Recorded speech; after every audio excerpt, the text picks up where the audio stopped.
My name is Steve Lee from Foundation for Environmental Stewardship, speaking on behalf of the UN Major Group for Children and Youth. While there is some rapid improvement in renewable technologies, the rate of implementation of SDG7 targets are not in alignment with the systematically interlinked 2030 agenda. The displacement of states, neoliberalism, the obsession with growth, the militarization of economies, and the rise in power of transnational corporations have further exhausted the planet's regenerative biocapacity. Dark money from fossil fuel companies is also perversely undermining civic and democratic processes. These trends are jeopardizing the future of young people and the planet as a whole. We call upon the member states, therefore, on 7 priorities. 1. Increase the leadership of young women and girls in decision-making processes, including policymaking and scientific research, and enable young women and girls to participate in commerce, entrepreneurship, and capital investments for renewable energy away from fossil fuels. 2. Ensure decent job opportunities and skills training as we rapidly move away from fossil fuels for a just transition. 3.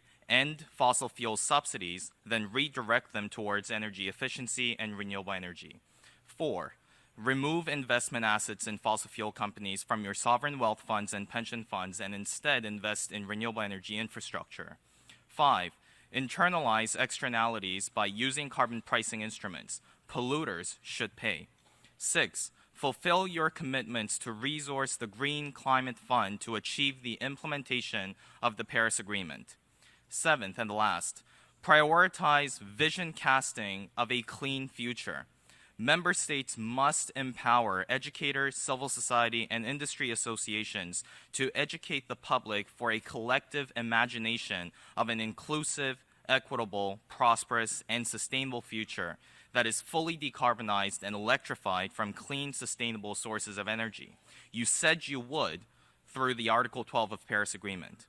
Today's children and youth are the last generation who can solve climate change, whose solution are energy efficiency and renewable energy to achieve a complete and rapid decarbonized future. I thank you.